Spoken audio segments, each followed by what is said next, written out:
So people will probably see a little thing coming up on their screen saying it's going to be recorded. But we're going to get underway soon, and I'm going to pass over to my colleague, Marcel, who's done a great job in helping to organize some speakers, and Marcel will be introducing the first speaker. But I wanted to again thank my colleagues, a number of whom are on this Zoom call with us here today. I won't name all of them right here because that's a bit time consuming for everybody, but you can see them in the organizing group in the meetup. And I want to thank everybody for their efforts in getting today underway. It's been quite difficult during the whole lockdown process. Okay, so we're going to be using slido.com, and we are going to get underway now. And so I will pass over. Let me see, what didn't I cover? Oh yeah, we'll be running a couple of polls. Marcel, I'm going to hand over to you for you to just introduce yourself, and then of course for you to introduce your first speaker. So over to you, Marcel. Okay, hi everyone. Marcel Teunissen. I work for Square, AI company. Been involved right from the start, AI in healthcare. Seen lots of different sessions, lots of different interesting topics. The one in genomics particularly interested me. I think tonight we have 4 very interesting speakers covering that field of genomics and all the consequences from a technology point of view, from a business point of view, and from a medical point of view, obviously. The first speaker will be Professor Sandosh Padnamabhan of the University of Glasgow. This is one of the reasons why this meeting is in the evening hours. So thanks, Sandosh, for being early today. Sandosh will talk about the introduction in genomics. So what is genomics and what are the main challenges? He is a professor of cardiovascular genomics and therapeutics at the University in Glasgow. His PhD was on G protein signaling in hypertension, which was awarded the Bella Houston Medal. Sandosh also had a leading role in genome-wide association analysis of hypertension. This all resulted in the discovery of a new gene and pathway for hypertension, which is now the basis of a clinical trial, which is a big accomplishment. On top of that, he's a founder of University of Glasgow spin-out company Kvachi. I hope I pronounced that well. Envisages digital health platform to improve cardiovascular health and precision medication globally. This presentation, he will explore the wonderful world of the genome, an organism's complete set of DNA, including all of his genes. He will discuss the challenges and opportunities in genomics research, as well as the possible directions to tackle these challenges, which can serve, again, as a basis for future research. So with that, I hand over to Sandosh. Thank you very much for that, Marcel. Sandosh, you should be good to just share your screen. Thank you. Thank you, Marcel. And thank you for organizing this meeting. I will provide, I will provide a broad overview of genomics and end with a few challenges. I'm not specifically going to go into AI or machine learning, but I'll sort of explain certain opportunities here and also where genomics is headed. So I'll start off with laying the background. When we talk, ultimately we are interested in diseases. We want to use genomics to either predict disease, treat disease, or improve survival, prevent adverse outcomes. But in terms of genetics, or in terms of diseases, we look at a spectrum of genetic involvement. So we have diseases at one end of the spectrum, which is 100% genetics, meaning if you have a genetic variant, you will get the disease or you will manifest the trait. And at the other end of the spectrum, you have conditions which are 100% environmental. So it could be a road traffic accident or a nuclear accident. So those are environmental. If you don't have the environmental insult, then you don't get the disease. Whereas genetic, 100% genetics, these are conditions which are solely genetics related, and we call them simple traits or Mendelian traits. The problem with those conditions which are 100% genetics is that they are extremely rare. So they don't affect a lot of people, and the public health importance is quite low. What we are interested in is to use genetics in the middle, where these are the conditions within the circle which have high population prevalence. So any mitigation step that we can use, be it genetics or any other intervention, that's going to have a huge impact on public health.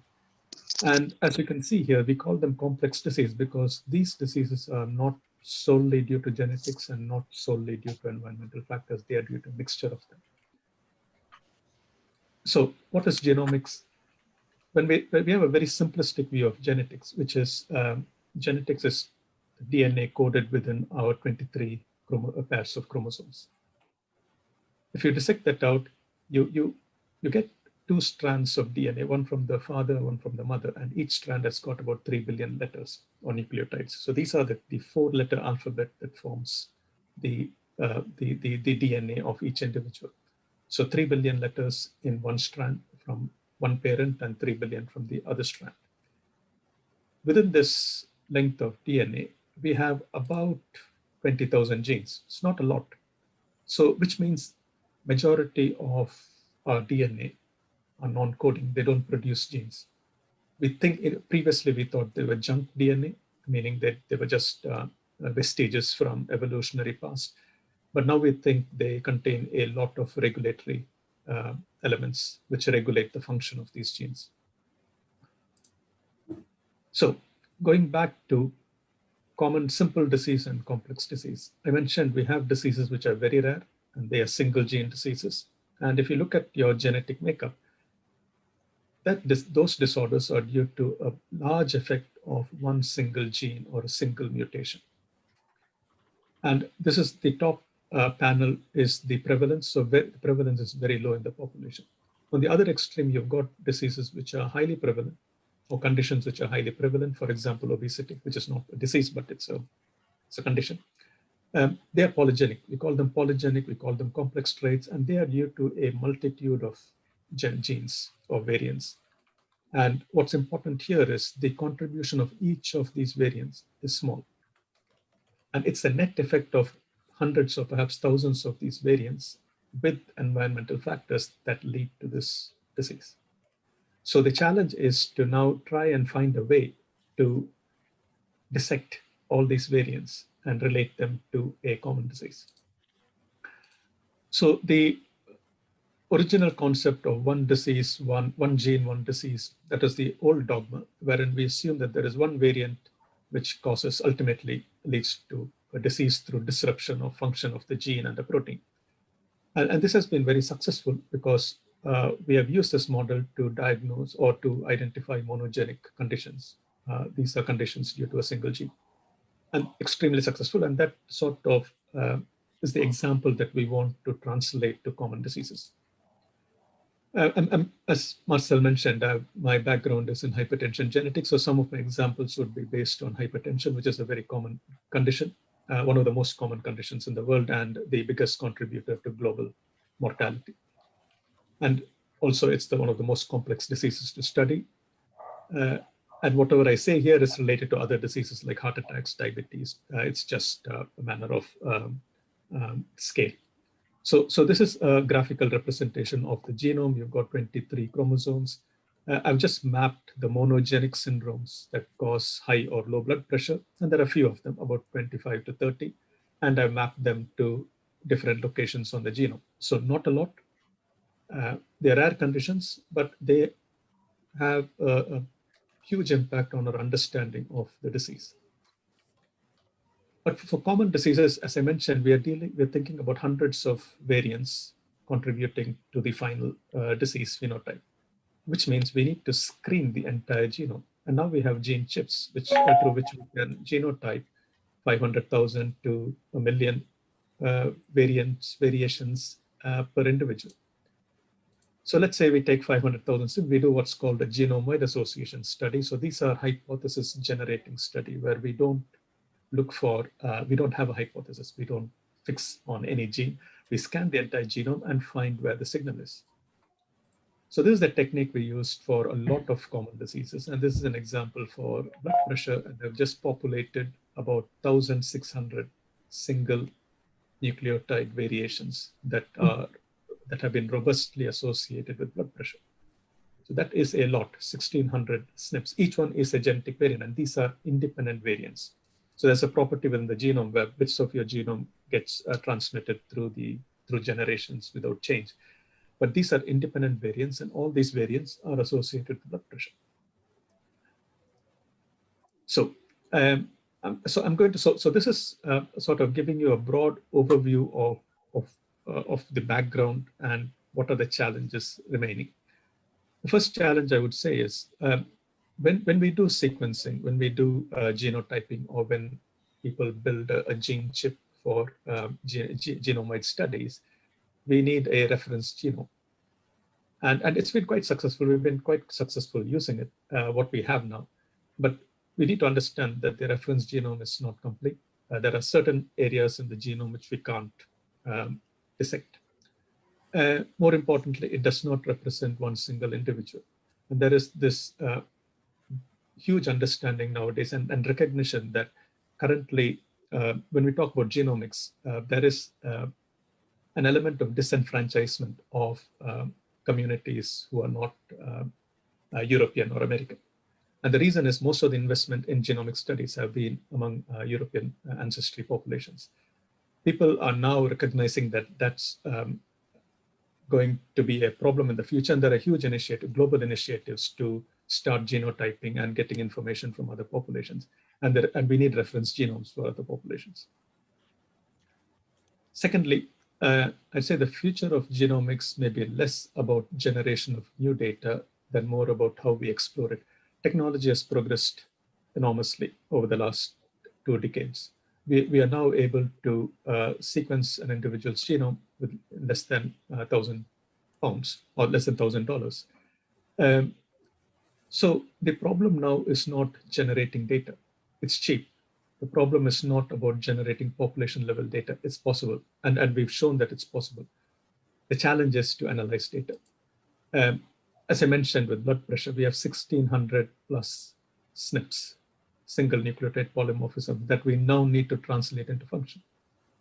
The original concept is one gene is one postdoc. It takes 5-10 years to convert one genetic variant to a function and possibly some clinical application, either in diagnosis or therapeutics.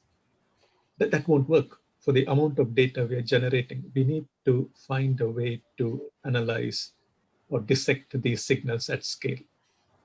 And it's likely that doing things in parallel, bringing in data science and machine learning may help us identify and reduce our blind spots, so to speak, in molecular biology. And I'll highlight this with the same blood pressure example. So as I mentioned, we've got the monogenic syndromes, which are fine because they're a single gene. We know the gene, we know the mutation, we know how the gene affects the trait. Now we have 1,600 SNPs. As I mentioned, these are the results of huge studies involving 1 million participants. So they're pretty good signals statistically. But these signals are not exclusively related to blood pressure.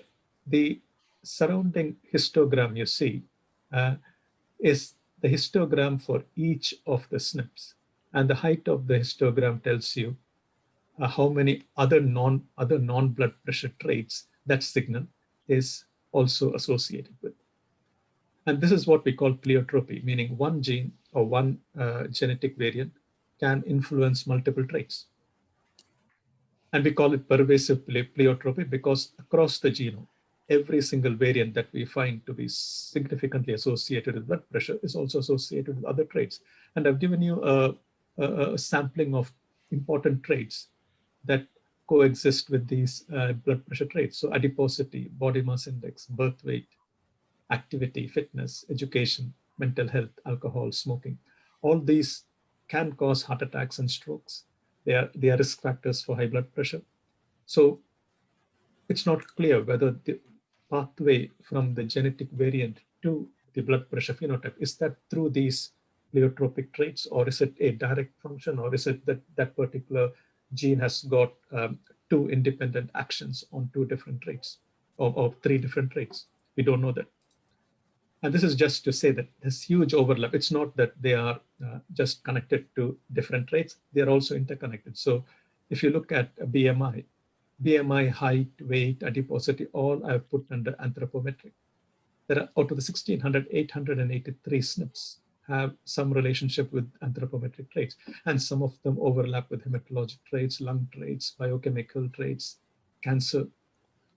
So it's a huge combinatorial problem. And I think we need to, and there's no solution to dissecting this. If we are to bring genomics to the community, to bring genomics for common use, we will need to make sense out of pleiotropy.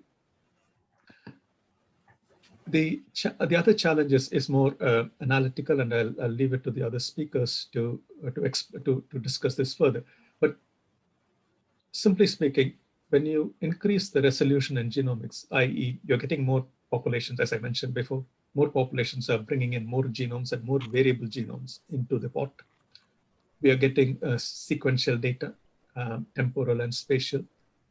For every new dimension you add data, complexity increases. So we need to have automated methods to process all these data sets effectively and efficiently. And this is one example of the omic spectrum of data that we are able to generate in a high throughput manner. This is about genomics, but genomics doesn't exist in isolation. It's all about distance. The phenotype is the final manifestation of a trait. The genome is the invarying code at one end. So you've got your genome at one end, you've got your phenotype at the other end. But for the genome, which is just a sequence of letters, to translate to a complex phenotype like blood pressure or heart attack or diabetes, it has to go through multiple steps. The gene has to be decoded, translated into, transcribed into RNA, translated into proteins. The proteins undergo folding. They get metabolized. They stick to receptors. Then you get the byproducts of all those biochemical pathways, huge amounts. And then, so you have the DNA, you have chromatin, you've got the way the DNA is folded around in the nucleus, you've got RNA, you've got proteomics, and then you've got all the effector organs, then you've got your biochemical profile, which we are now able to screen using metabolomics. And finally, we have a microbiome. Now, we are in extreme symbiosis with our microbiome, and they have huge influences on our life and our traits and diseases, and we have to understand those. So it's not about just understanding DNA. I think the analytical techniques that we use, and if we are able to convert them into successful applications, we'll have to leverage all these other biomarkers. Just 5 minutes left, Sandosh. Yep. I'm just finished. I just got 2 more slides. And so again, here for the microbiome, we are talking about bacteria, viruses, fungi, all which reside on the human body. And we don't have reference genomes for majority of these microbes. And we need to build these reference genomes. But this is going to generate, metagenomics means, just as an aside, you got bacteria in your, on your body. We can either culture them or not, but a more effective way is to sequence them. You sequence and you can get the genetic signatures of different bacteria, and you can actually build a microbiome profile very, very efficiently with just a stool sample or a saliva sample. So we can generate microbiome genomics at scale.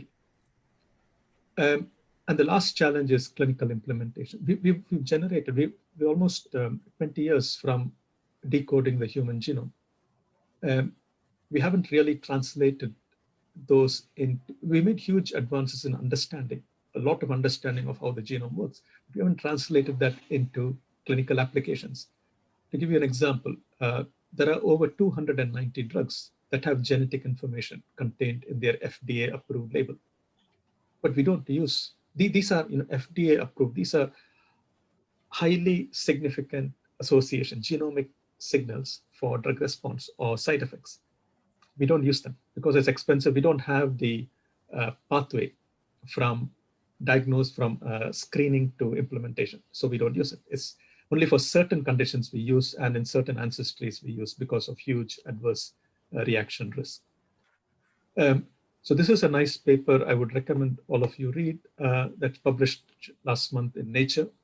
This is about the future of human genomics, 30 years after the human, 20 years after the human genome map was published. And they talk about a virtuous cycle where we need not only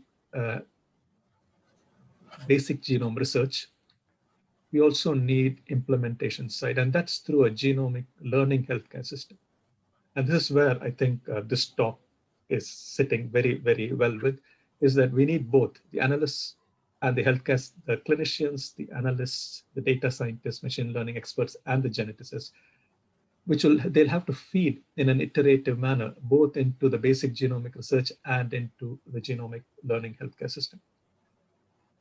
So I'm going to end with this. So what we know is we learned a lot, but what we realized is when we first sequenced the human genome, Francis Collins, who led the Human Genome Project, said that within 10 years, we will have the sequence of everybody and we'll be able to predict disease and cure cancer. That hasn't happened, but we are incrementally making slow progress towards that goal. It may take a few more years, few decades, I suppose, but we'll reach there. Thank you. Thank you very much, Sandosh. That was really, really interesting. And I'd just like to open the floor up to any questions. A reminder to people that if you send questions through to the slido.com 92624, then you can vote up other people's questions and so on. We can get a bit of interactivity that way. But nothing has come through there so far. So I'll just open it to the floor if anybody has a quick question, and then we will move to our next speaker. You can just unmute and wave your hand if anybody has. I have a quick question. Hi, Dr. Sandosh. Yes, please go. Yeah. So Dr. Sandosh, I think in the last slide you mentioned about how data analysts and data scientists needs to work with people who are already in the field, the experts in the field. But someone who's just coming up as a data scientist, how do we sort of start with getting the knowledge to even get into the field? Because for now, yeah, like in my head, the barrier itself is like not having enough knowledge. So I wouldn't worry about that. If you look into how revolutions happened in science, it's through maths. And now we are looking at data science coming in. I wouldn't worry about that. We have most of the big, very successful bioinformaticians and scientists working and making huge discoveries in medicine have background in physics. So analysis is universal. What you need is to work with groups. There will always, like I've just got a, I've just had, I'm appointing a statistician or a data scientist, and the applicants are physicists and people who have done computing science. So there is a lot of movement from other disciplines into genomics. The advantage we have is we are now at a stage where we've got huge amounts of data being produced. So analysis is different, and genomics is not complex. I think it's the biology side is there. There is huge recognition from basic scientists and clinicians that you need experts in data science and machine learning. Right now, it's a wonderful time because there is receptivity from all sides that we need to work together. So I wouldn't worry about not understanding. I think even if you apply without any background in genomics, but you say you've got these analytical skills, people will accept you. Okay, all right. Thank you so much for that. Thank you for that answer, Sandosh. That's great.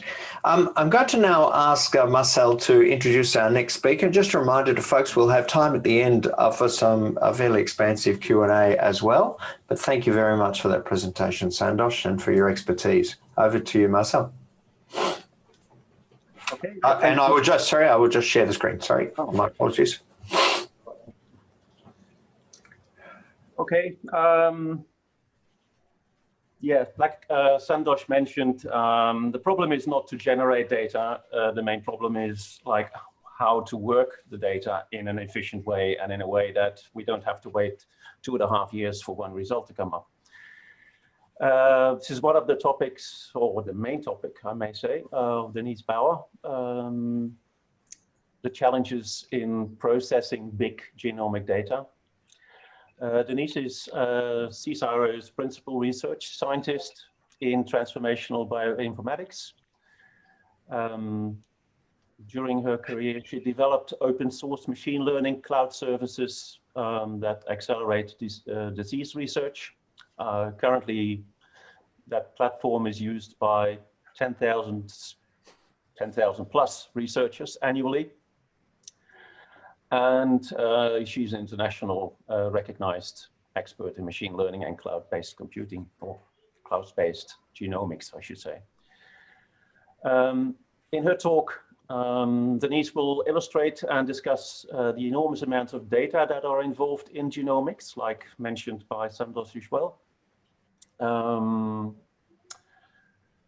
One comment that she made, and I was a bit flabbergasted, the amount of data that is involved in genomics is more than the whole of astronomy, Twitter, and YouTube combined, which already illustrates what an enormous challenge this is to deal with that data. In her talk, she will focus on how to unravel complex diseases using artificial intelligence and machine learning, and as well cloud-based architecture that empowers clinicians to find genomic insights and process medical records. So over to you, Denis. Thank you very much, Marcel. And welcome to my home, which is on the traditional land of the people from the Eora Nation. And I would like to acknowledge the elders past, present, and emerging. So I think my talk fits really nicely into what Sandosh explained, in that genomics is really transforming. It's becoming more digital, and it's actually embracing the data science aspect to it. Let me share my screen, and then we can get into the talk. So challenges in processing big genomic data.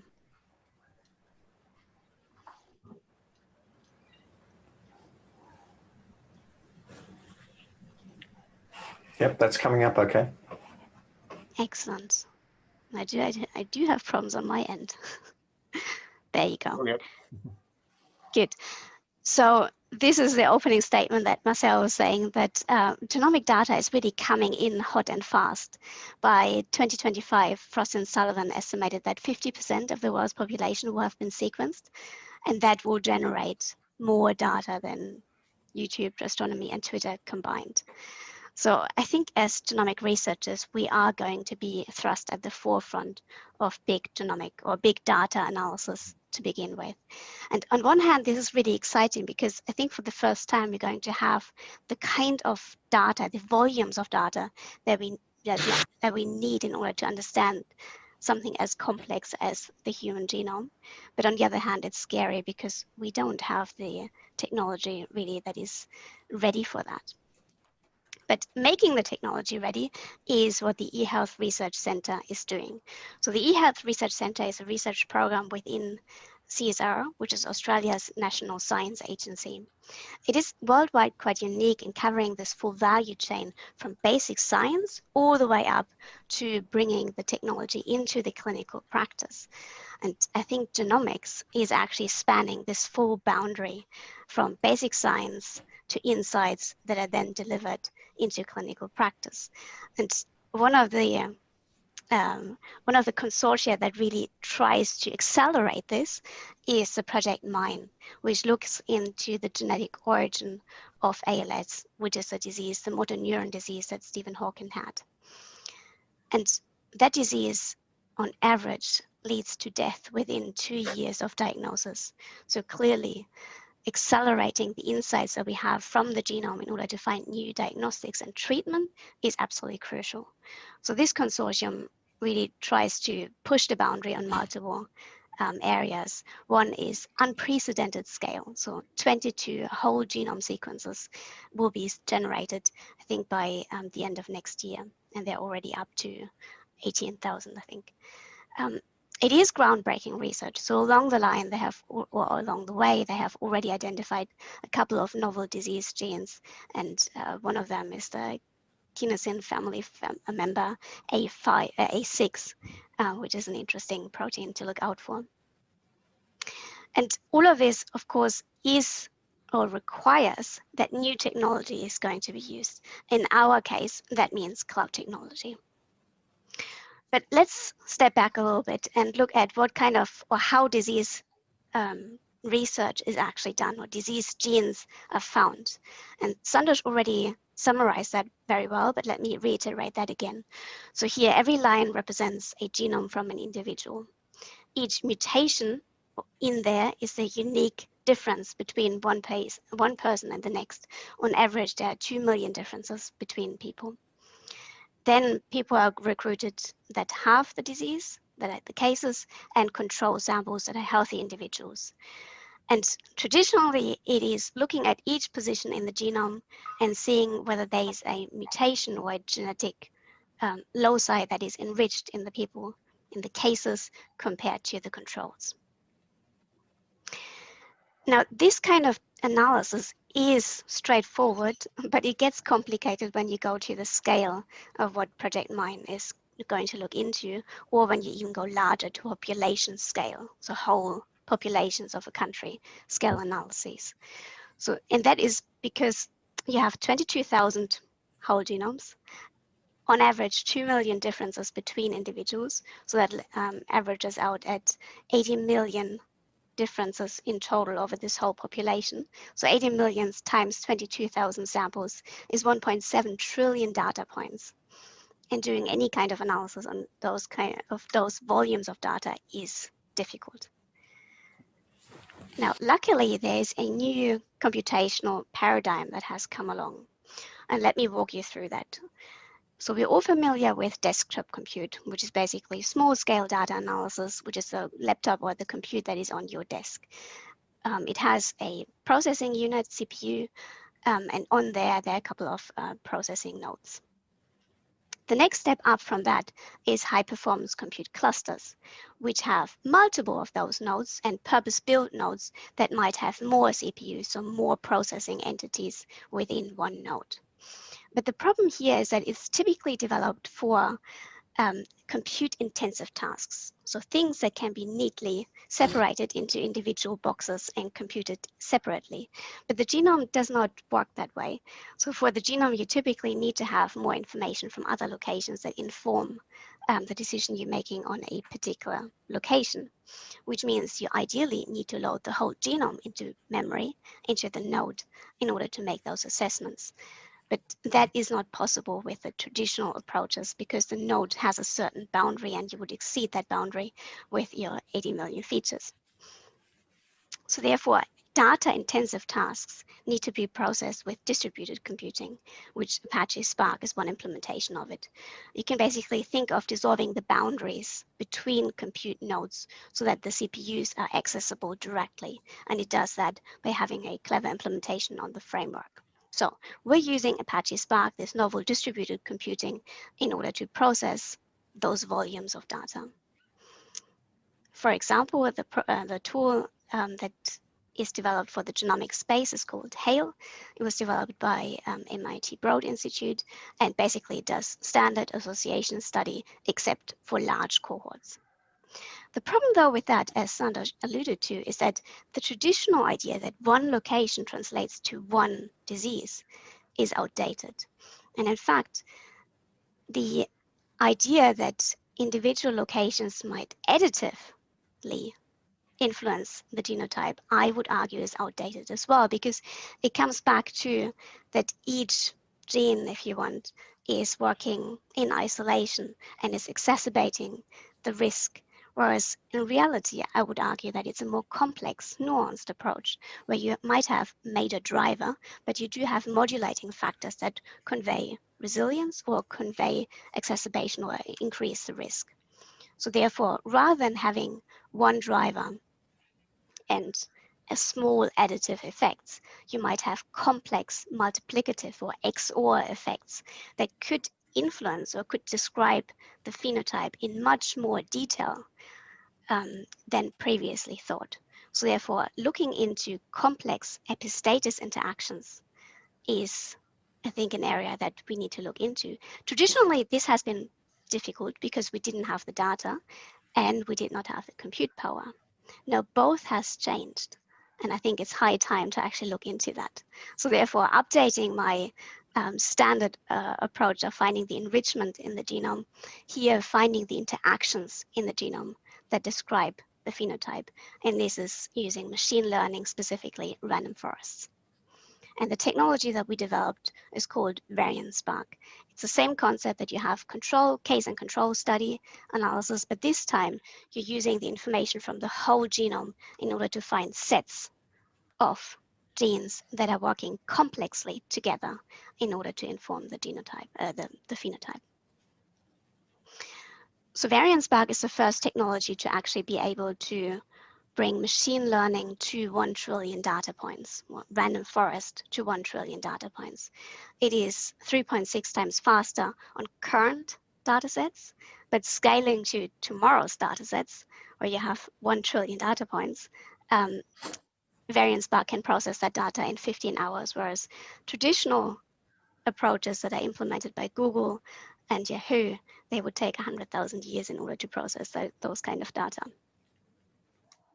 So making this algorithm available to the genomic research community, we're doing this via the AWS marketplace. And this really brings reproducible research to a whole new level, because typically you have to download and install the bioinformatics analysis, and more often than not, you run into problems around your compute system, around other dependencies, around how to drive the program, how to analyze the stuff, and therefore it's a complete nightmare to even reproduce, let alone build on that.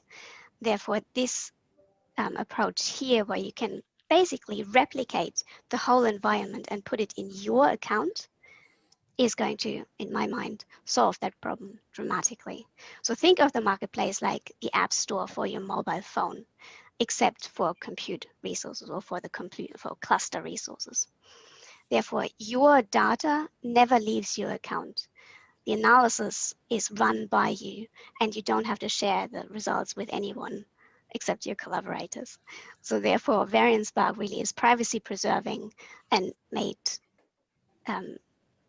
reproducible and buildable analysis that can be built upon, straightforward and easy. So just reiterating that again, variance spark can be rolled out in any cloud account next to your data. There's no need to have any third party, including us, be involved, because you're the driver. You have full control over what is automatically deployed in your account. So with this, we were able to deliver value to Project Mine by finding, for example, 54 hidden relationships in the cohort that we analyzed. And in ALS, this is really important, because ALS is a rare disease, but it's really thought to be have a strong familial aspect to it. Therefore, finding larger family unit up to 5th or 6th degree of separation increases the statistical power that you have in order to identify the disease genes that might be the driver for ALS. And using this, we were able to identify 2 potential new candidates, FIG4 and ApoE. So the 3 things I hope you remember from my talk is that genomics really is pushing the boundary in terms of medicine as well as compute. Finding disease genes should be taking complex interactions into account to really account for the complexity in the genome of pathways, of things that are modulating, that are resilient, alongside the major driver and the additive effects that they might have. Also, the cloud distributions really make genomic more collaborative, doing reproducible research, building upon each other's research. So the question, are you in? With that, let me thank the team and point out that we have 2 reports, or that the program has published 2 reports. The first one is around AI examples or machine learning examples in the health system today. And the second one is around our general report, which outlines what the 100+ researchers and engineers in the eHealth research program are doing and how they're adding value to the Australian healthcare system. With that, thank you very much, and back to you, Marcel. Thanks very much, Denise. That's really great. Marcel, I think we have time for a couple of questions. One has come through here, which is, how do you best validate the results that the machine learning algorithm produces? Yes, that is a very good question. So in machine learning, we do have our standard approaches, cross-validation, right? Independent holdout sets. But obviously, the ultimate test is already established in the genomic space, where you have independent cohorts. So this is replicating your results on independent cohorts. And then ultimately, of course, going to the lab, introducing that mutation or the set of mutations into a cell line, for example, and seeing whether you see the same clinical features that you might have in the disease. And Denise, I have a little bit of a geeky question for you, if that's okay. So you mentioned CPU all the way along, and I'm not sure if you were speaking in shorthand or not, but with the massive parallelization with GPUs and so on being available now, is this playing out in terms of the variant Spark approach you've got there, or is it literally all about using CPUs and not GPUs? Excellent question. So there is the concept of software acceleration and hardware acceleration. GPU fall under hardware acceleration, and there are other practices for that as well, not just GPU. The problem, though, with hardware acceleration is that it's not as immutable, or it's not as easy to program on there as it would be with CPUs. Therefore, typically, when you have tasks that are run over and over and over again and are unlikely to change over, the next large period of time, you can invest the time in order to transform them to hardware acceleration. But I would argue that as something as complex as genetic analysis, association analysis, where we don't really know whether it's additive, whether there's complex, how much contributions are from complex epistatic interactions, how much is actually the environment, that the algorithms will change drastically over the next couple of years. Therefore, going all the way in and re-implementing them in GPU, I think is currently would be a premature optimization. In saying that, for example, the variant calling, so the processing from the image data that comes off the sequencing machine, the alignment, variant calling, and so on, that is re-implemented in programmable field arrays, which is another technology. So it's not GPUs, but it's another hardware technology. And that was done by Dragon and was brought up by Illumina. And that really has brought down the typical data analysis from hours, potentially days, to now just a couple of minutes. So therefore, for stuff that is already well established, going all the way in and going for hardware acceleration will yield better results than what Spark or distributed can actually offer. But the flexibility of that is what we're going for at the moment. Thank you, Denise. We've got another question has come through. Do you see a future where we'll need to make custom algorithms to perform some genetic analysis? Absolutely, all the time. I think that is already here. Like, think of, for example, genome engineering, where you want to do genetic surgery on specific tissues. The markup of your genome would influence whether the genetic machinery is going to bind, or worse, is bind to another healthy gene. Therefore, having that kind of information in there is crucial, like personalized approaches. And now, this personalized approach means that it's personalized data. The approach might be still the same, but you never know until you actually have it in the clinical practice of how much tuning and fine-tuning is actually necessary, which could bring us to the next question, which is around, well, how do the FDA or the TGA keep up with software as a medical device, especially when we have bespoke changes to that algorithm in response to what what a person might need. Thank you, Denise. We've got just one other quick response on this one, if we could, and then we'll go to the next speaker. How much open source work is happening in your area or generally in genomics? From my perspective, a lot, because all our tools are open source. I think in today's day and age, it is impossible to keep up with the community that is rapidly evolving the technology if you're a company and trying to have closed source development. You would have to be extremely adapt and would have extremely many people in order to keep up with the pace. So therefore, open source and finding different revenue models is going to be the future in my mind.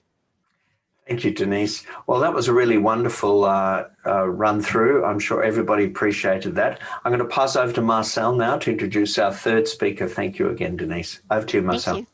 Oh, sorry, I will just share the screen. There we go. Okay, yeah, thanks, Denise. That was really very informative and yeah, makes a lot of sense. I have a question for you at the end, but we'll just keep that for now. The third speaker is Cameron Bean. Cameron works for Max Kelsen. He will talk about one specific area of genomics research, which is cancer research, a very important area, as we probably all agree. Cameron is the Global Healthcare and Life Sciences Practice Head at Max Kelsen. He's been responsible for the delivery of a lot of complex multi-region projects for just many Fortune 500 companies in healthcare and life science. He's been collaborating with leading research organizations domestically, internationally, and apply machine learning to one of the toughest problems in the world. This talk, Cameron will discuss the important area in genomics like cancer research, as already mentioned. As we saw in previous two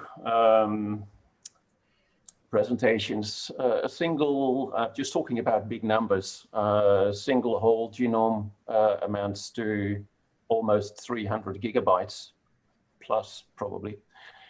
There is many different ways of working with that data. Kelsen is using Google's cloud computing power to churn through the data and experiment with that data in an unprecedented scale.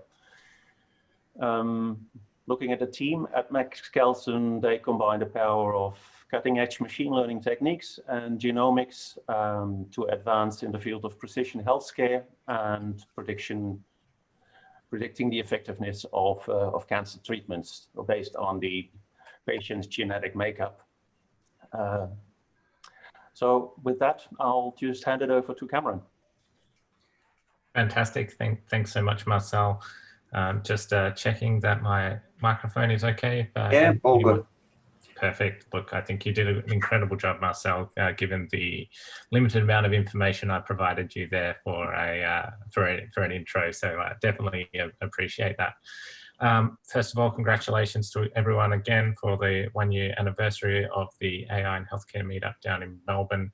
Having run a AI meetup here in Brisbane, I understand the dedication and the effort that goes into turning up, organising speakers, and all the attendees. So I think it's an absolutely fantastic job you have done, and despite the COVID situation that you've had down there. I am going to share my screen and kick this off. Yep. So you have 15 minutes, and I'll just give you a couple of minutes warning before the end of that time, Cameron. That would be absolutely appreciated. So I'm going to really focus on machine learning in, now, is that big enough for everyone to just see? Because if I hit present. You might just want to press the present button, I think. Yeah. Yep. Perfect. So first of all, just to acknowledge the traditional owners and custodians of the lands. This week is NAIDOC week here in Australia, and it's really important that we take the time to recognise the first people of Australia, and therefore we should pay our respects to them, their cultures, and to elders past, present, and emerging. So who is Max Kelsen? Who are we? I think this is the big question of how did we end up here next to Sandosh from University of Glasgow and Denis from CSIRO. Well, we're an Australian-based AI and software agency based out of Brisbane, Queensland. You know, we've got a team of just a touch on 40 now, and to go back to some earlier questions, you know, a lot of the people that we are bringing on are physics grads or chem grads or electrical engineering grads, because they really grasp a lot of these AI concepts. We also have our comp sci and our DevOps engineering team to support them, but for the pure understanding of AI machine learning, a lot of these guys are really deep theoretical maths people. We work across the commercial world, which is fantastic, but you know, one of the things that we really like to do is reinvest our profits back into research and contributing to humankind problems. And if we have a look at that as an overview, the three main areas are uncertainty and safety of AI. So really for this to come forward in the medical field, we need to be able to get to an explainable situation of these models and of these networks. I think that's super crucial, and it's going to be a requirement of the FDA. I think, you know, a lot of the machine learning practice that's out there comes from a background of open source and library copying, or things that are also known as SOUP, software of unknown primary. So being able to understand these for a class 2A or 2B medical device is really, really important. So we're doing a lot in the uncertainty. Quantum computing, look, that's a more of a long-term project for us, but our focus in that is on reinforcement learning for pulse control within the qubit. And genomics. Genomics is one of our big areas, and our precision medicine life sciences is really, really focused on immunotherapy outcome prediction in cancer. So we talk about 300 gigabytes being the size of genome. When we want to do a tumor or a cancer genome, we actually expand that out to 900 gigabytes, so nearly a terabyte. And that's because we do a run of 30 times across the germline genome, and then you'll do 60 times of the tumor. And why you do this is to actually stack up and make sure that you're not representing error in your calling reads. And that is a whole nother topic on the precision and how we stack up the information coming out of the machine. But ultimately, the idea is we want to make sure we've got great control over the data coming out, because of what goes into the model is only going to get exemplified on the way through. I know Sandosh spoke to this about some of the theoretical and the hard bits around the sequencing of the genome, right? And technology is growing, but I think the quick summary is, if you think about the 3.2 billion points, and your classic Illumina machine will do about 150 base pairs of that, and you'll read in 40 from this end or 40 from this end of that read, and then you'll go through the 3.2 billion and match it up. And that's why replicating that is a way of trying to tease out that error. There are new technologies like Oxford Nanopore and Pack Biosciences for generating long read data, so you end up with longer reads and more specific. So we can only say that data quality is going to enrich and get better as we move on. So if we look at what our main thing is, our goals are, we want to combine private and public research teams. You know, as a private company, there's only so far we can go, and we need to work with the likes of QIMR or universities around the world to deliver. We want to deliver safe ML because we want to act in the critical path of decision-making in healthcare. And we really want to focus this in the omics medicine. And I have a quick video that will play.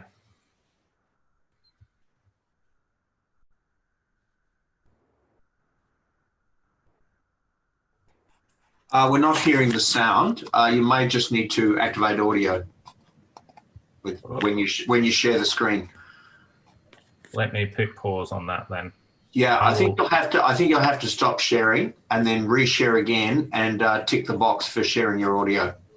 That's okay. I'll just share the link in the chat following my call, and everyone can catch up on that. We've only got a short period of time. Happy to move on. So look, I think the promise of precision medicine, I think everyone here should be quite familiar with this idea, is that we want to take the generated data and go, how do we personalize your outcome? And this is where we're really trying to reach. And what we actually have at the moment in immunotherapy, which is our area, is we've got high precision, low accuracy. So look, sorry for drawing back to the 101 course of this in year one that you roll into your undergrad. But fundamentally, when we start talking about precision medicine across the board, we're still precisely wrong 60% of the time. So that has a huge economic bearing on our community because the government pays for stuff. And two, if I actually need to make a therapeutic choice, you know, this is less than a coin toss. And, you know, if I'm paying $200,000 for a chance that's less than a coin toss, I think we can do better. So that was one of the big motivators around our work. So what are we actually doing in this and in the cancer space here in Australia? So we're running the largest multi-site whole genome sequencing and AI project in Australia. So we're recruiting from Royal Adelaide, Royal Melbourne, RPA in Sydney, Royal Brisbane, Gold Coast, Sunshine Coast, and we're doing the whole end-to-end. And the big thing here is we wanted to get prospective data because there just wasn't a data set that was rich enough or available enough. And, you know, I'll talk about this a little bit more about the feature problem of whole genome sequencing. But the key things that we really wanted to go is, does it make sense to put genomic data into machine learning models? Because I think there's a naivety that exists that we're able to go ATGCA, it's a language, therefore we can use NLP models. Well, it doesn't really retain on the same context or the spatial awareness or how we have folds in the genome. So look, it can get you so far, but it's not going to get us that. We've also looked at CNNs, so convolutional neural nets on transposing these reads into images. If anyone has had any time to look into Google's Deep Variant, they do this for their germline variant calling, but are yet to release a somatic variant call because it just loses dimensionality or that scale problem. I'll also touch on a couple of our initial results and some novel approaches to broadening available data, which I think, you know, is an interesting out-of-the-box thought. So when we look at immunotherapy, chemotherapy, radiotherapy, cancer patients, many side effects affects all the cells. But what we want to do is, in immunotherapy, we know that for the 40%, it works really, really, really, really well. And so why?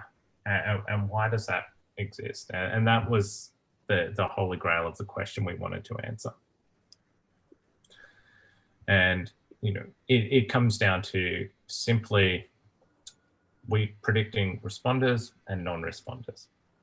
And for anyone that has ever done any work in the healthcare space in Australia and getting data linkage and all this together, this is a phenomenal problem to try and tackle in itself without the machine learning.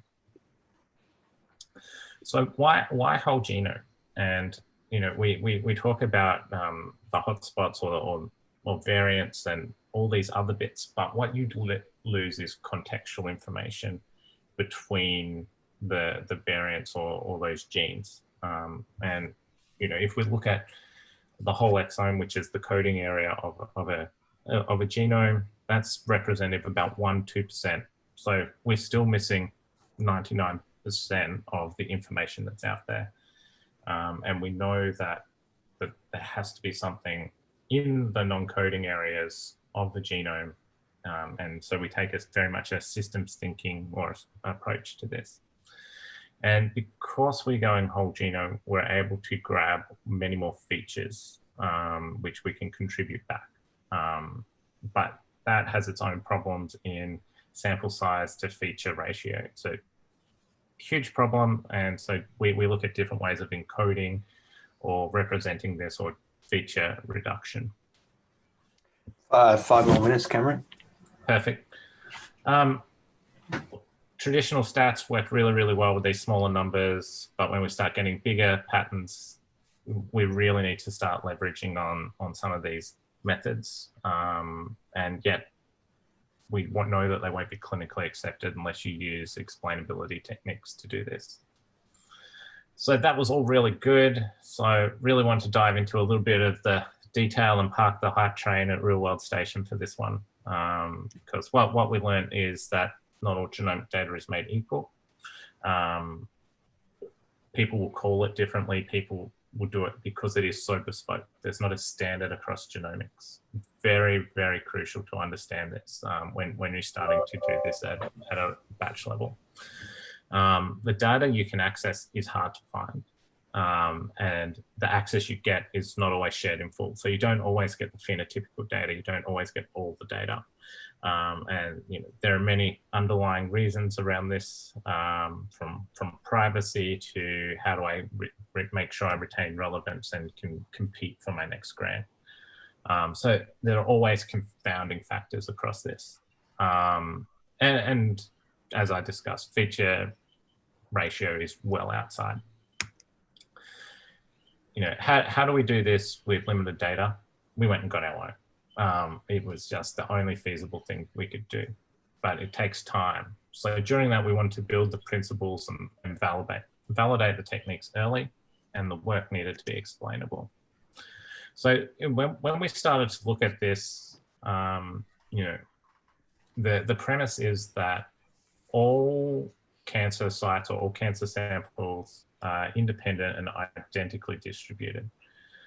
We know that this isn't true. And so when we start combining different data sets or different phenotypes, your underlying machine learning models become quite susceptible to failure, and it's silent and it's catastrophic.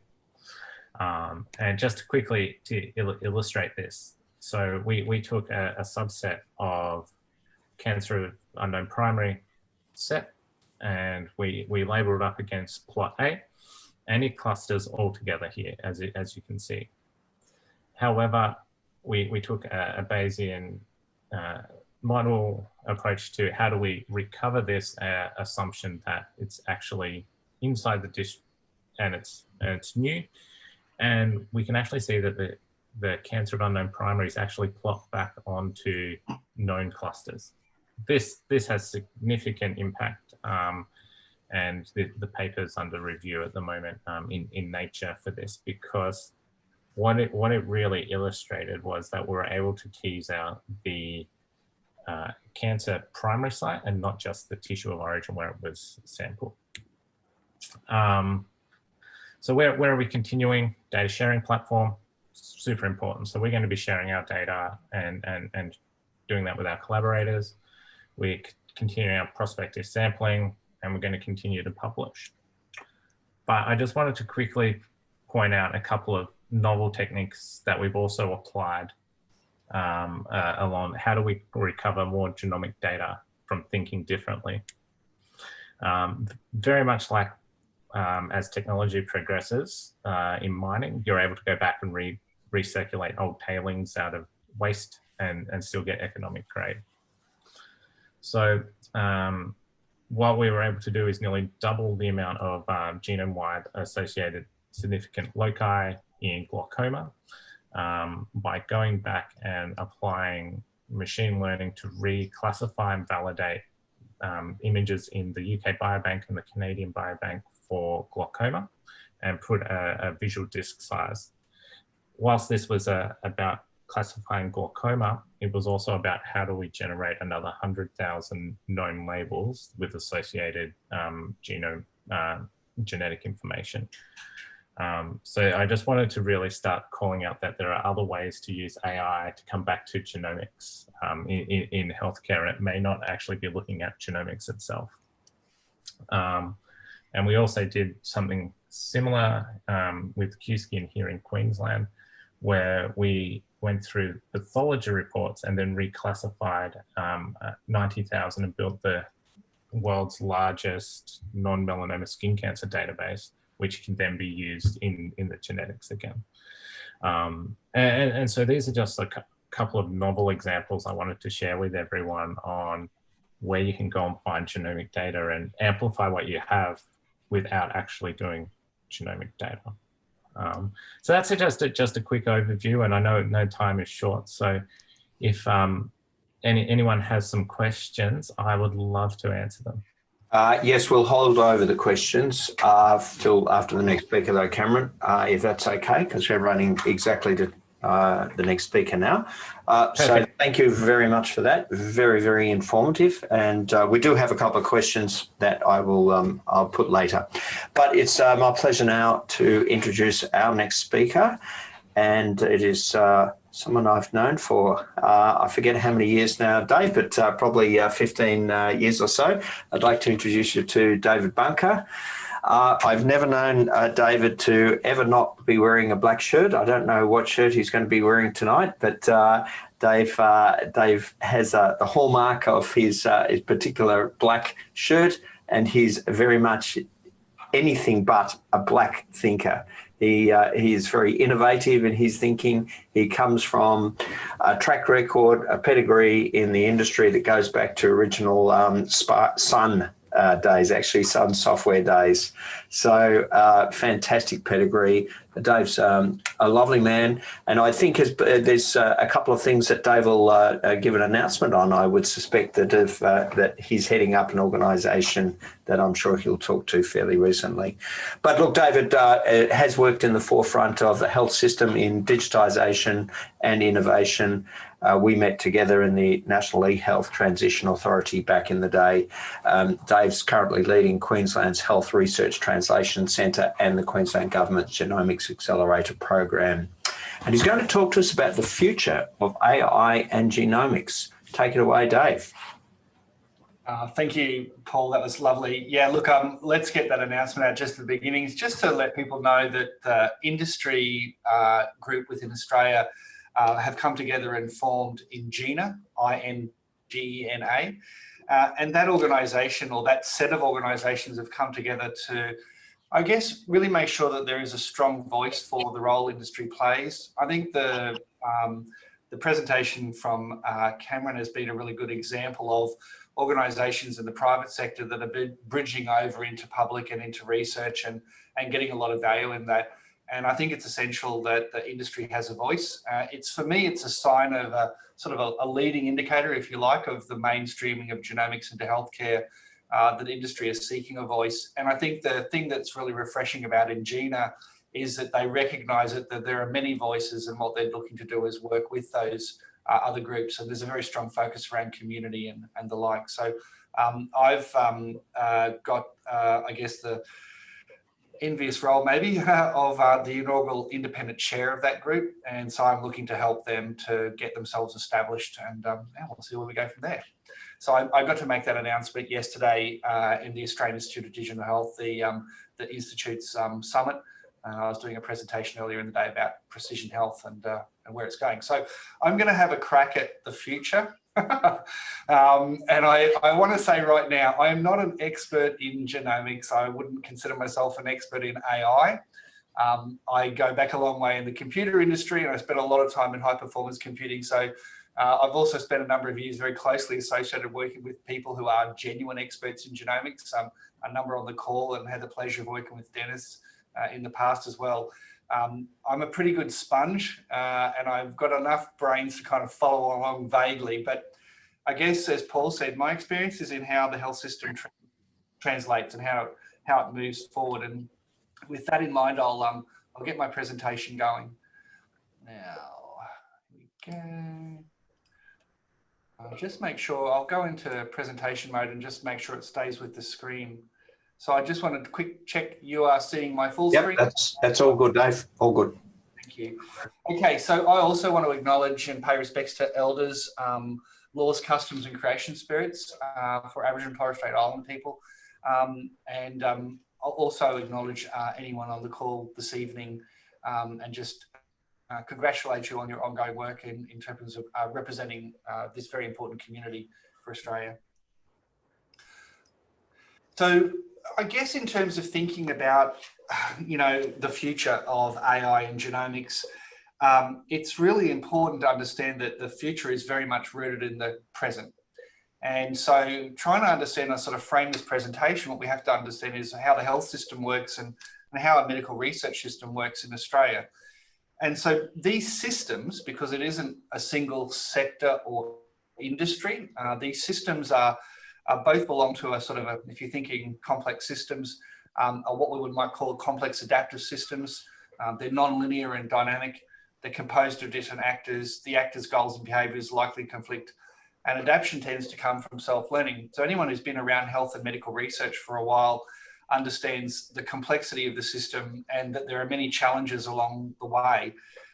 And so it is worth understanding that this is the environment we work in, and it's actually worth understanding that different groups, when we want them to come together and collaborate, often find that quite challenging. And so the group I lead in Queensland, the Australian Health Research Translation System in Queensland, is an organisation that is a partnership owned by the Department of Health, the big hospital and health services, and the big universities and research institutes, and CSIRO's eHealth Research Centre up here, that come together with a purpose to really understand how they can move translational research into practice. And my work in genomics over the last few years in particular has taught me that there is a huge opportunity and lots of value and amazing opportunities in translational research, but the health system is not terrifically porous, and it doesn't change easily. And so it is worth understanding that. One of the sort of current approaches to thinking about this is this idea of a learning health system. And if someone said to me, literally in a lift, what does Brisbane Diamantina Health Partnership do? I'd say we're here to try and implement a learning health system in Queensland, and we work with other similar centres around Australia with a similar concept. And so this notion of how clinical treatment and clinical care is able to reflect on the sort of things we should be working on in a research setting, and what we learn in research can quickly move into clinical practice. And it's important to note that that's an inherently iterative process, and it does require these different actors and people to work together. But as I said, frequently the drivers of the KPIs behind these systems don't match up. Now, I don't want to spend too much time on this. This isn't really the nature of it. It's just to say that the way I think about the health system and the way I've conceptualized the next couple of slides. I added these slides in quickly because I saw everyone was talking about how much data there was, and this is stuff I normally jump over, but I've thought a lot about how much data there is out there as well.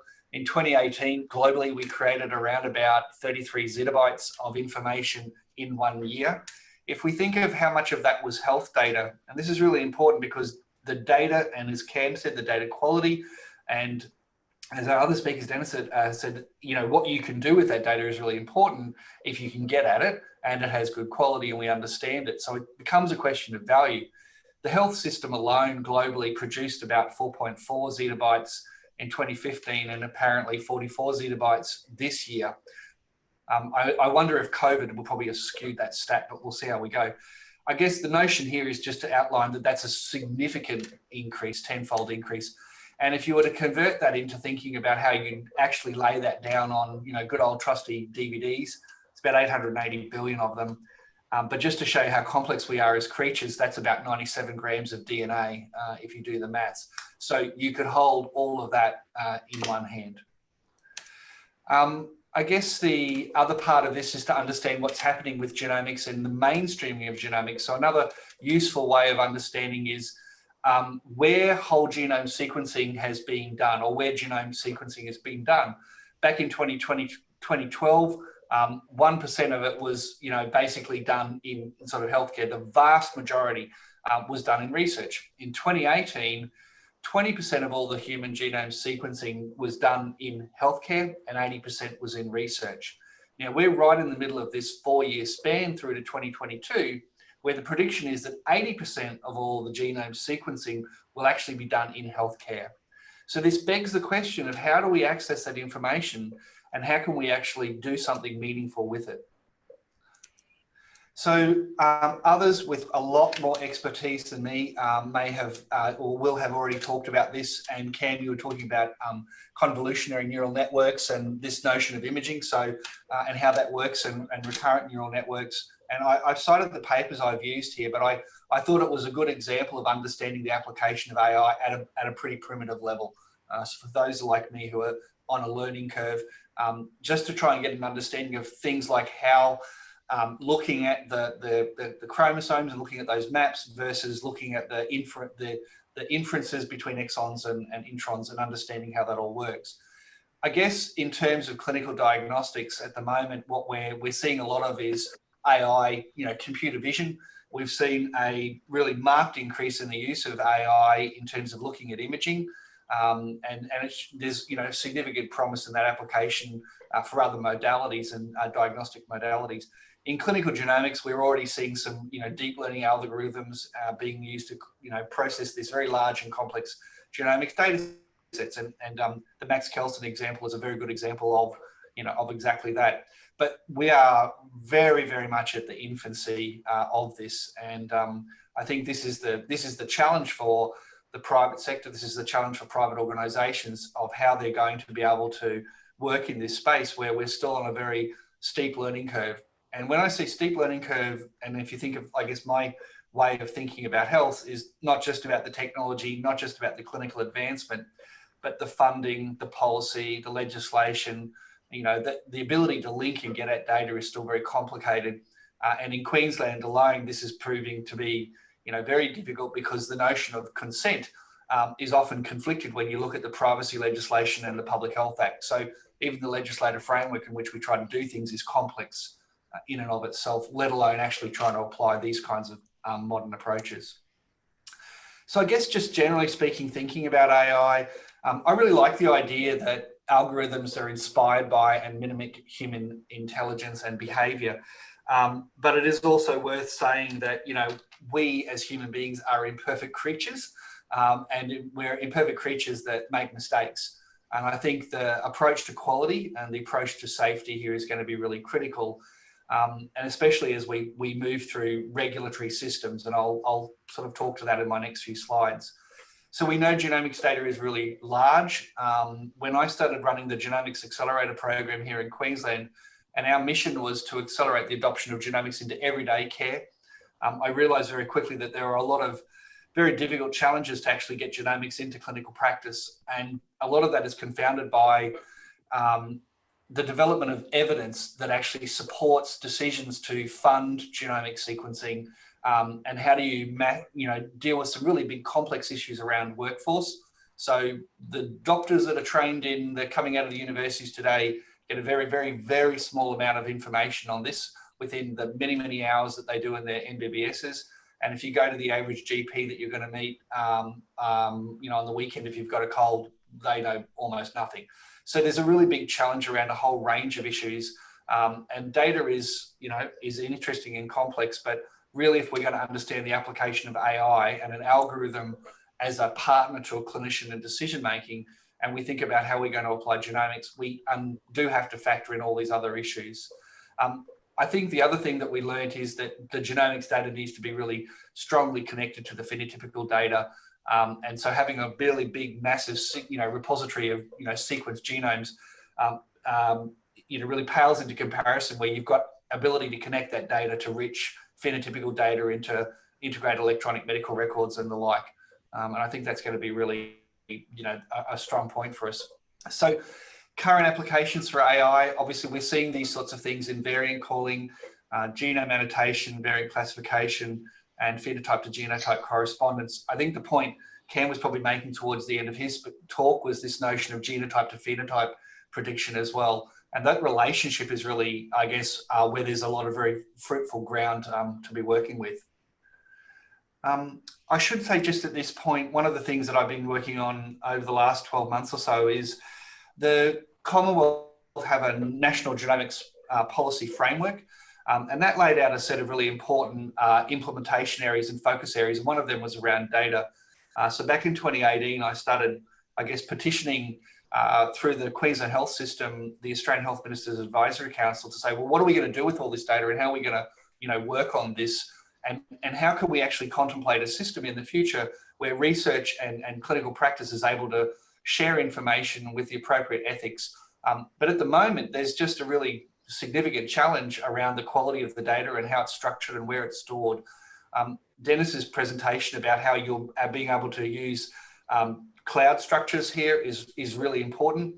But when it comes right down to sharing data, we're really in the Stone Ages in many respects. So I have worked with a whole range of experts around Australia in the clinical delivery area, the policy area, funding, as well as in academic and research groups. And we've developed a national digital genomics blueprint, and it's been approved now by the Australian Health Ministers Advisory Council, and we're just waiting for them to publish it on their website first so we can make that available. We really had the notion of trying to create an implementer, something that supports implementers to understand how they can, be working together. What are the right principles around how we're going to architect these, information management systems? How can we think about categorization and classification of information when you think about archive and retention rules? And then how do we actually manage the variation that we have in capability and maturity? So one of the things that I found in that process was it's that old, the difference between magic and science. So for many of the jurisdictional settings, they're working and they're at the front end of this, and they are at least trying to be able to move their data to the edge, noting that there are still, legislative and other policy factors impeding their ability to really share that data for benefit. But there are other jurisdictions who've got very much higher priority areas to work on other than genomics. The challenge is that you then have this sort of sense of the haves and have-nots. And so the question for the government and for the National Genomics Policy Framework is how broad can we allow that sort of spectrum to be, from the leaders to the laggards, because the broader that is, the harder it is for us to really work together and share. And so I hope that the blueprint is able to be a document that does support implementers to move forward with a set of horizons of collaboration and developing the standards for interoperability. Anyway, so just a quick 5 minutes, Dave. Thanks, Paul. So I guess by way of actually getting to talking about prediction in the future, the first thing I thought I'd do is quickly steal someone else's work. So the National Human Genome Research Institute, the National Institute of Health in the US, this has literally just been published in the last couple of days in October, end of October in Nature, around a strategic vision for improving human health at the forefront of genomics. And in this, what is a really fascinating paper that looks right back to the sort of the birth of the Human Genome Project, and then what's happened in the last couple of decades. And I think it's really, it's great that this group have made some bold predictions. It's important that these, 10 predictions that I've sort of literally copied and paraphrased out of the paper represent both aspirational and inspirational points. And so I've done my own little checkpoint sort of along that. So whether I think it's something that's realistic, whether, we need more information, or whether, there is a bit of a fork in the road. So things like generating and analyzing a complete human genome sequence will be routine for any research laboratory. I think we're on a natural evolutionary path that will transpire. Certainly the work we've done in Pathology Queensland here and working with other private labs, I think this is just the nature of the thing. It'll kind of get there. Likewise, the biological functions of every human genome will be known. I think that in the next 10 years or so, that is a realistic It's aspirational, but I think it's realistic, and especially if we can bring the power of AI, to that body of work. But other areas like research in human genomics will have moved beyond population descriptors based on historic social constructs and race. This is a really significant challenge that goes beyond what we can do as technologists and geneticists and folks working in research. There are really big, significant social and policy issues. Genomics is a very, very interesting field that raises a lot of things that I guess the health system's been able to skirt around for a number of years and get by getting by. But we're really at a point where some of these really big, thorny issues are going to become critical. When I talk to leaders in the health system in Australia and in Queensland in particular, I often say to them, I refer to the direct-to-consumer market, and I say, no, retail's coming for your business. And I also say that the broad social implications of genomics are yet to be really felt in our society. So what does it mean to someone to make a decision about whether their kid's going to be good at tennis, or chess? And will that have a bearing on what they do in terms of education and educational services? So, these things aren't on the list here, but I think these are the things that I worry about.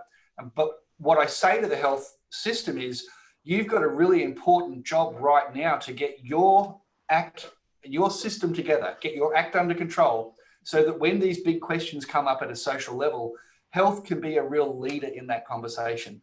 But the health system has to be able to be at the forefront of understanding these issues, so that when it comes to broader issues around policing and social services and disability and education and all these things, that the health system voice is heard and based on what they've been able to do. Anyway, the only other one I point out there is the one I like to point out is number 8. An individual's complete genome sequence along with informative annotations will, if desired, be securely available and accessible on their smartphone. So Denis, it ain't going to happen without a whole bunch of really significant computer power. So that will be an interesting journey. Anyway, so that's someone else's prediction. So just to finish up the slides, I guess my thoughts, we've covered this through the other speakers as well, with Sandosh as well. That is, this idea of regulation and the use of AI in healthcare. So I think AI has really transcended the performance of the state-of-the-art methods, and we've got lots and lots of experience. We've seen it gain FDA regulatory clearance in a number of areas. And in fact, we've seen algorithms effectively become, funded. In Australia, that's going to continue to be a challenge because the pathway is slow, and especially around novel medicine technologies, which I've cited here under review into these inquiries. And we supported a submission from our community group in this space. But I think this nature of the interpretability and identification of machine bias is going to be critical. And in Australia, we've got some really significant policy challenges. And I wanted to bring to your collective attention one in particular around intellectual property. So intellectual property that is created as a result or from AI. And so I've referenced a paper there on Australia's approach to AI and intellectual property. So if we're also going to fundamentally have a health system, excuse me, that is measured on activity rather than value, it's going to make it very difficult for us to work out where the algorithm fits in. And at last year's AI conference, back when we could travel, I think it was late last year, I did a presentation on, the value of data. And I sort of posed that question to the group, where's the MBS item for an algorithm? And if we're going to really have algorithms as partners with human beings and doctors, the last thing we want is clinicians to go, well, the algorithm's going to, do me out of a job. And that would be a crisis of confidence that we don't need. So really understanding value-based healthcare is going to be critical. AI productivity and reliance on digital health. So my background was kind of in digital health, I guess before genomics and AI and where we're going now. But if we don't have that large scale training data sets in place, the ability for the algorithms and their performance utility, the productivity is going to be really dependent on those data sets. So, we've in the digital health space and the e-health journey, data quality was a really big issue. And it's going to continue to be a really big challenge because those training data sets need to be big and they need to be of high quality.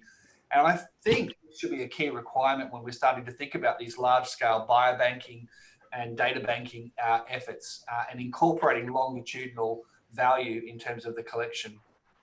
So the last thing I just point is kind of where I put my money, and I don't, I don't play the stock market, I don't do these sorts of things, but if I was going to put my money somewhere right now in the future, and the work we're doing now, I think it's tools that support that extraction of that deep phenotypical image information out of images, EMRs, and other medical devices that support that connection to the downstream genetic analysis. And Cam's point about, you know, the mining, I worked in the mining sector, Cam, you know, years and years ago, back in the early 90s, and that going back with new processes on old tailings was, you know, a secondary gain that they considered. For some reason in health, we're still struggling with this notion of that beyond the collection of data at a point of a clinical intervention or an episode of care, that data has fundamental longitudinal value. And so I think that being able to get into that information and get that value out is really important. So I'll focus on ingest and where, you know, OMOP and common data models and those things fit, model management, and then access with enforcement of ethics and other things. So I'm looking for the computable consent models that we need, and dynamic consent models.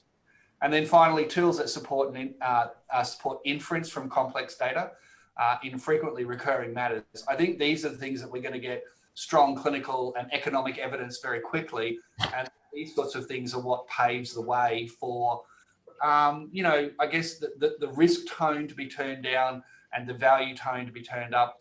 And the expectations of a system on how we're going to, you know, support sustainability, and just weave this notion that we're not moving from version 1 to version 2 of the world, that it's going to be evolution and not revolution, and that what we need to do is, in our framing of new technologies and disruptors, is move from thinking of it as a challenge and a big change program, because I kind of feel like change programs means you're admitting defeat, to actually thinking about, you know, continuous improvement and embedding that in the way we think about health and health delivery. So that's my slides. Thanks very much, Dave. Tour de force on that one. Thank you so much. Now we've got time for some questions. Quite a number have been coming in, so I'll just curate a few of these. I'll just bring up the panel. So what I might do is I'll just read out the question, and then perhaps just one of the panelists might indicate to me if they would like to tackle that particular one. So here's one. In cancer research, are you focusing on predicting the likelihood of specific types of cancer or development of malignant tumours in general? I'm assuming that might be Cameron, perhaps one for you. Yeah, I'll jump on that. Both. I think are quite important on that one. And so the different types of cancers, really, really important, because if we look at, as Dave said, our current funding mechanisms are done on cancer type or locality. So even though you can go down and do some really niche kind of diagnosis and classification, you know, if it doesn't say you've got kidney cancer, you're not getting kidney cancer therapy under the PBS. So it's one of those current challenges at the moment that we need to link both type and location that is present in our current funding mechanism, as well as the advanced diagnoses. Thanks, Cameron. I suspect the next one might be for Denis. We know that computing power has increased the possibilities in genomics research. How important is bandwidth, and are we capable of providing what is needed? But if someone else wants to tackle it, speak up. So bandwidth, I'm assuming that it means internet bandwidth and not the bandwidth between the different nodes. But let me address that first. So in terms of the communications in the machines themselves, we do have the improvements is going ahead there, but the idea is that you don't necessarily need that, and you can still use commodity hardware and the standard connections as long as you can divvy out the algorithmic task efficiently, so that you minimize the I/O and the diminishing gains that you get from distributing further and further. So therefore, the answer in that context is no. the answer in the context of internet, I think, is yes, because what we're currently operating here is edge computing, if you want, where everything is processed locally, but it doesn't necessarily need to be. It could also be processed in the cloud. And in fact, the base from Illumina, that's their main operation or main mode of operation, that the data is rudimentarily processed locally, but then uploaded to this central cloud, if you want, and then processed there. And I think here, the ability to transfer that data is probably going to be the bottleneck in the future, given that the hardware acceleration of the actual processing is so fast. Therefore, yeah, I think this is a huge problem in Australia. Yeah, look, I just like to add a couple of quick comments to that one as well. And yes, bandwidth is super important, especially as we need to get closer to real time. Not if we think about this outside of some of the genomics work and so forth, to actually return results from a model back to a clinician or a treating, and especially if it's inside an operation where seconds matter. And so I think you end up with both bandwidth internally, so depending on your model type. So if you take the idea that you process information in a graph or an acyclic graph, depending on the size of that graph and the information as well. So, you know, if we look at things like on the on-prem world that IBM implemented the NVLink, so you can retain more in the system bus memory between the GPU nodes, that is super interesting. But yeah, I would say bandwidth is super important. The bigger and the more complex the graphs and the data volume is. Thanks very much for that, adding that additional as well, Cameron. I think this next one is probably for you, Dave, which is what's the state of research in non-human genomics, e.g. in agriculture? That's a good one. Okay, fair enough. I would have liked to have answered the previous one. Look, well, I will make a point on that, and that is that the digital genomics blueprint does predict, you know, this wave of sharing, and the notion is that you're not moving the data around, you're moving the algorithm around over the top of the data. So this is really the, you know, where it's going to go. I don't think we'll be, you know, sharing data and moving it around because it's too clumsy and complex. So a marketplace will need to emerge that actually supports algorithms and inquiry moving around over the data sets. So we'll see where that gets to. In terms of, I guess, non-human genomics, the one area that I can talk about with sort of a bit of knowledge, because I don't want to talk about sugar and sheep and stuff like that, is probably bacteria and viruses. So if you vaguely followed COVID, it's been this thing this year, this notion of understanding who patient zero is and tracking the spread largely comes back to the sequencing of viruses and the sequencing of bacteria. So in the genomics program in Queensland, we've done a lot of work in infectious disease control and hospital-acquired infection. So yeah, the application to health of looking at non-human is critical. Sandosh also spoke about the human biome. And once again, you know, we're talking about a whole range of critters that live inside us, and understanding who they are and what they are, and understanding diversity of our biome comes right back to the sequencing of things other than human. Thanks, Dave. A question is someone's put through, Raja's put through on the chat here, but that's around mental health, which is a huge health issue, as we all know. Is there any genomics research to identify or prevent in the early stage using genomic markers? And I think I've got an idea about what the answer is likely to be on this one, but who would like to stick their hand up to have a stab at that? Yes, go for it, Sandosh. So mental health is this interesting question. We know from the past, with a huge number of twin studies, that you know, schizophrenia is very heritable. One of the highly heritable traits was schizophrenia, and other mental health conditions tend to be more heritable. So when the genomic revolution happened, people were expecting swathes of genomic signals and understanding the genetics of mental health. It's not that simple. So it's become very complex. We do not know. We don't have a single gene. We have a multitude of signals, but overall, the predictive utility of these signals are not very high. There are some new pathways being discovered, but overall, I think mental health conditions fall in the same bracket as other complex traits. It is a complex trait. The thing which has muddied the waters in the past about heritability was when you study families, when you study twins, their environmental factors are also shared, not just the genetic factors. So that's led to an inflation in heritability, people assume. So mental health, yes, interesting, very difficult to study because the phenotyping is complex. If it was cholesterol, you could measure cholesterol. But for mental health, to make a diagnosis of a mental condition, you have huge questions, which you have to fill. And there is variation in people diagnosing. So the spectrum of mental health disorders is quite broad. And that perhaps muddies some of the waters of a genetic analysis, because you need very accurate phenotyping to do genetic association.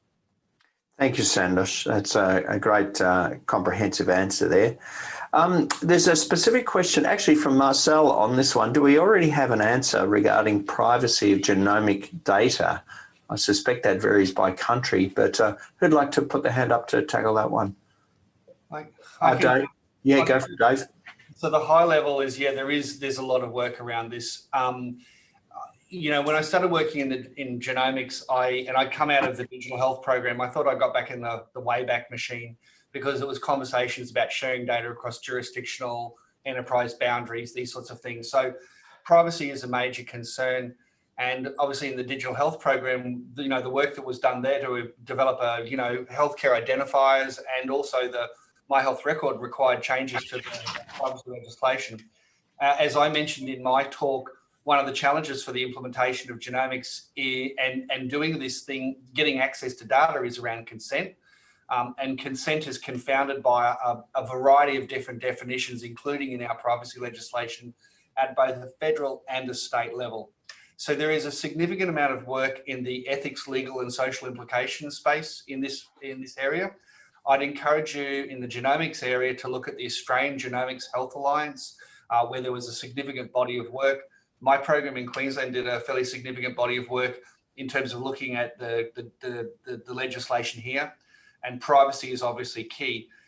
The kind of point I made about the future is really that notion of people's perception of privacy.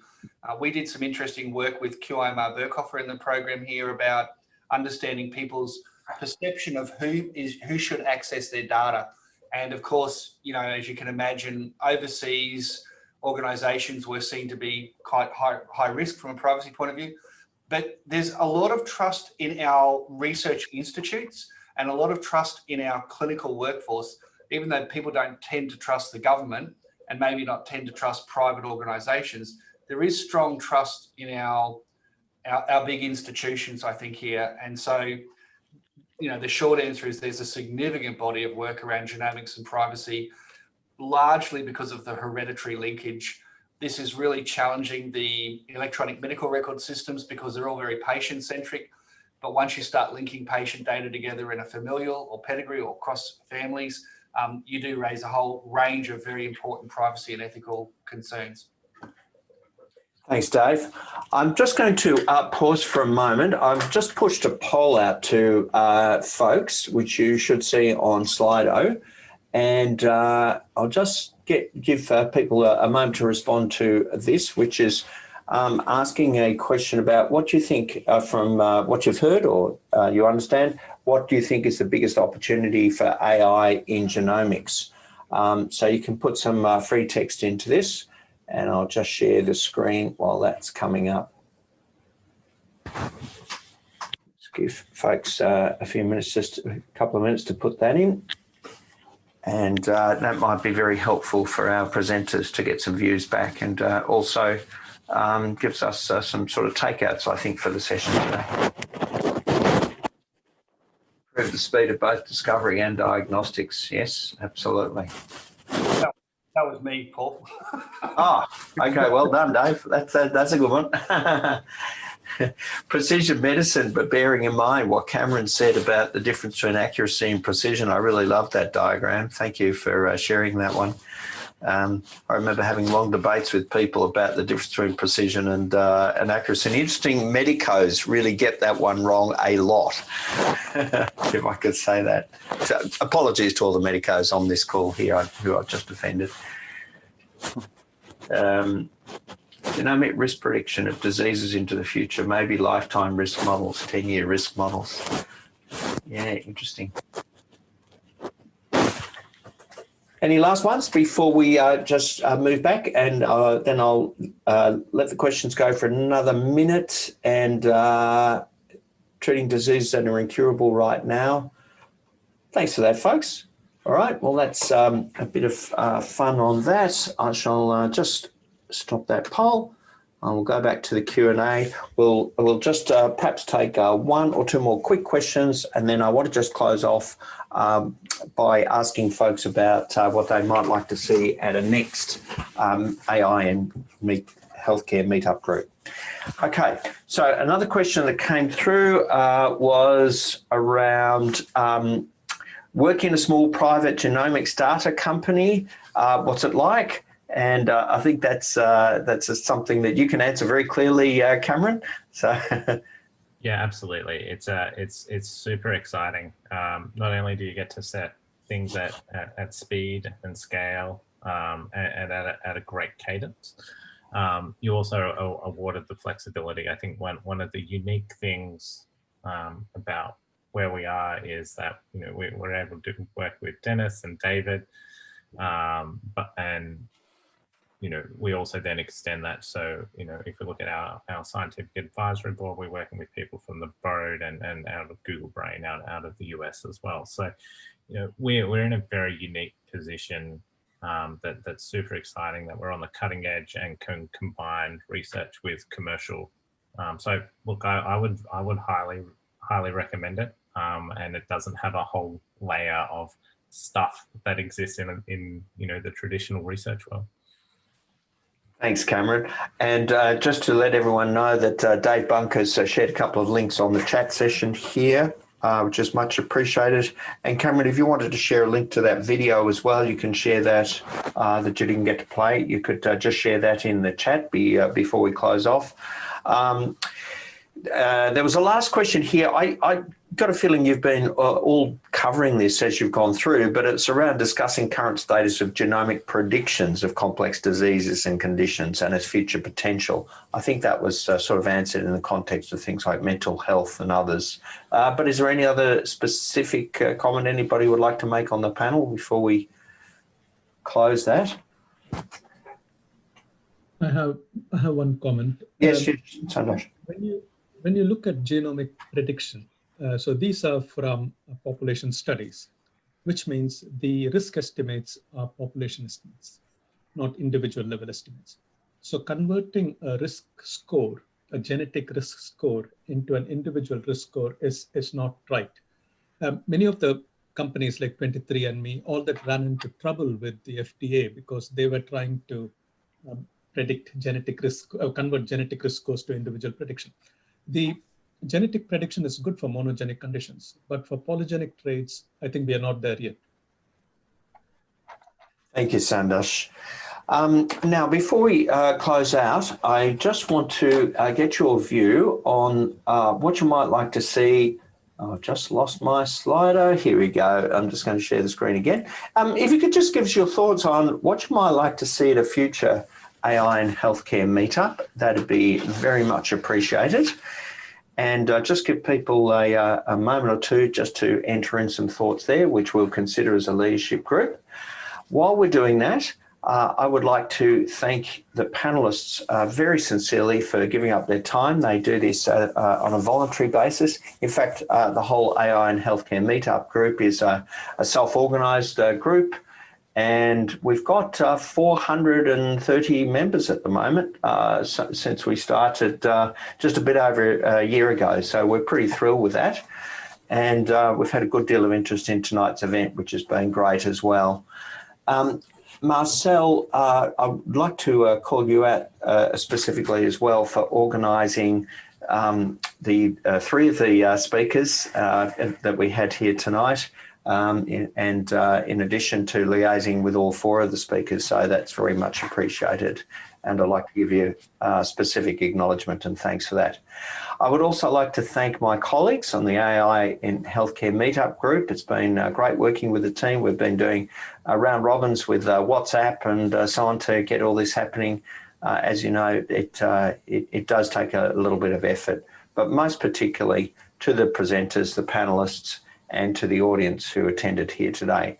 Would anybody else like to say anything in conclusion before we close out? We're just seeing a few ideas here for the future, which is much appreciated. We'll consider that. But one comment, you go for it, Marcel. For Paul, thank you. You're thanking everyone else. I just want to thank you for adding your professional moderation skills to this meeting. Pleasure. Good job. Thank you very much, Marcel. And perhaps at the next one we might be able to do this over a drinks or two. But look, it's been great. In fact, you know, really in terms of these things working virtually, honestly, the tools have been absolutely fantastic. They've all come of age at just the right time, which has been terrific.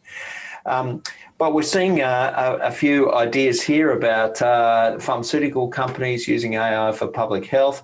What does AI get wrong?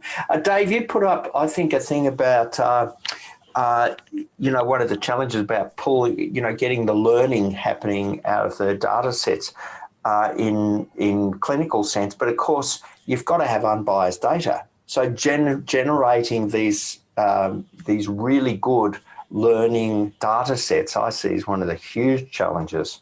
Absolutely. And I mean, Cam, Denis and Sandosh will no doubt talk about, could talk much more than I could about learning data sets. So yeah, how the algorithms learn. Well, that's it. We've made a commitment to have this finish on time. We have taken it exactly to time. Everyone's been terrific with time management. So thank you very much again. Thank you to the organising committee. And we will see you at the next day on Healthcare Meetup Group. Bye now. Thank you, everyone. Bye. Thanks. Thanks, everyone. Bye now.